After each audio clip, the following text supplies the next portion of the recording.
Hello everyone, welcome back and sorry for my absence, but I've been very busy lately. Anyway, we've hit 400,000 followers on Twitter, so I had promised you a gift. So what I wanted to give you is simply some educational videos, a bit for beginners, okay? To get a bit of an idea of how the market works in general. I think it will help you a lot to at least understand the basics. To trade, you first need strategies. Then it takes a lot of effort to implement them and to fully learn your strategy. Understand one thing, everyone builds their own strategy. A strategy that works for me might not work for someone else, so you'll only figure this out over time. The thing I can tell you is that to learn to trade, besides studying and committing, it takes time. It takes a lot of time. It's not like in 1 or 2 months, oh my, you become a trader. Absolutely not. It took me a long time. There were periods when I thought and said, wow, I've become good, but then I got knocked down and lost everything again. What I had to learn the most was discipline. Understand the value of money. You need to grasp the value of money to slowly build your castle, okay? Start with small steps, then move to slightly bigger ones. But many of these don't understand because especially the less experienced younger ones consider that I am 38 years old, I'm not a kid anymore. They struggle more and get a bit caught up in the fear of missing out on making money, on becoming rich because they look around on Twitter or elsewhere on YouTube, TikTok. All the damn nonsense that shows you easy money and trades. Guys, it does not exist. There are easy trades at times like this. It's easier to make money, but then there are moments in the market where you lose everything you've done. For me personally, bear market, bull market, choppy market, that is, nothing changes. Yes, in bull market I am much more relaxed because I make money without doing anything. I bought spot months ago many coins. Then I trade, mostly spot superbly. Money works on its own. Like how they often write on Twitter when someone does, for example, take FET, I am a major FET investor and I bought it, I called it really low at 0.18, 0.20, but what do you think? Open your mind, open your brain, what do you think? I didn't sell a part here. I mean, I'd be stupid if I didn't. Yes, sure, I sold at least more than 50% my spot. In fact, I did a bit for myself.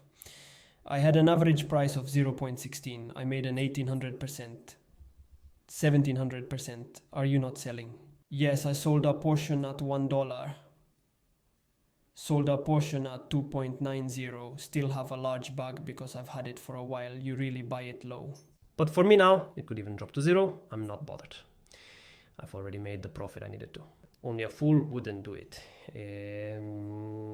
I've always recommended that when you make profits, even 1 to 2 to 3, first recover the capital, that an investor should sell at least 30 to 40% of the profits. Bring them home and then hold the position for as long as you want. Even for life, as in the case where TVK, former TVK, I called him on Twitter, I called him everywhere. We called this coin more or less, we bought it at 0.002. Remember, it was TVK, it's okay. In your opinion, after making a 1800% gain, I don't sell? Yes, I've sold at least 50% here, if not, plus at least 60% of my portfolio. Where to sell the rest? At $1, I leave hard as much as I care. Bring the profits home. So I repeat, value money properly. If you don't build your foundation, you won't get anywhere. What I wanted you to understand today is we're taking Bitcoin because it's the simplest graph. I wanted to start from a point.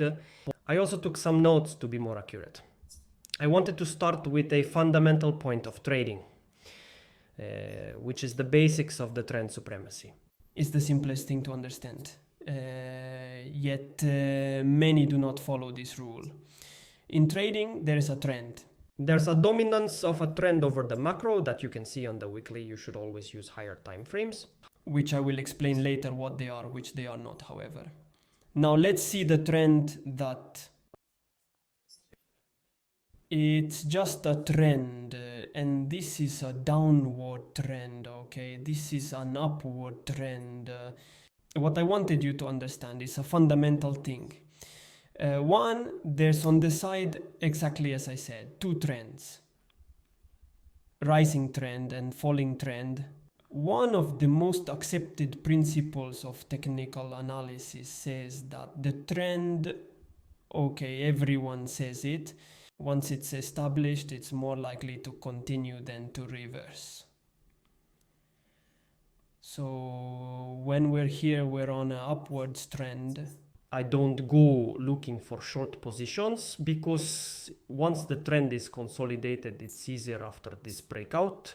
Okay, deviation break, it's more likely that the trend will continue to rise. So I'm not looking for shorts. As I was saying some time ago, those who were going short should look for long opportunities since they will be easier with a more manageable risk return compared to a short. If we take this principle as valid, the most profitable and less risky opportunities will come from operations based on retracements that occur within a trend. Okay, so I'll go look for a retest on the pullback and then position myself for a long. Very simple to understand. Many beginners in trading constantly try to go against the trend. I don't understand why, but well, I did it too before. But in this way, if you go against established trends, guys, you'll get wrecked, meaning there's nothing to do. You'll have more chances of losing than winning. It's just simple math because everyone wants to be the first to spot a market reversal trend. But some traders then rack up lots of losses, alright, when they stubbornly try to fight a trend. You could see it coming when everyone started shouting 10 cap, 10 cap, 10 cap, 15 cap, $25,000. Damn, they all went to hell. They lost all their money. And don't tell me no, because on Twitter I was one of the few, along with another 2 or 3 entities, Wizard, John, I can name a few, but very few. That is, they were all bearish after such a big market breakdown, after such a deviation. Okay, after a deviation like that, indicating a reversal, just here on this candle. Damn, why are you shorting at the key support level? If you want to short, just wait for the price to drop again. Beneath this level, consolidate here below and you go short, but here the trend was bullish, so it was easier. Because many traders want to impose their will on the market, but guys, the market is here to screw you over. However, you can beat it in a very simple way. So the first thing you need to do is to understand the trend, okay? The traders most likely to succeed are actually those who get in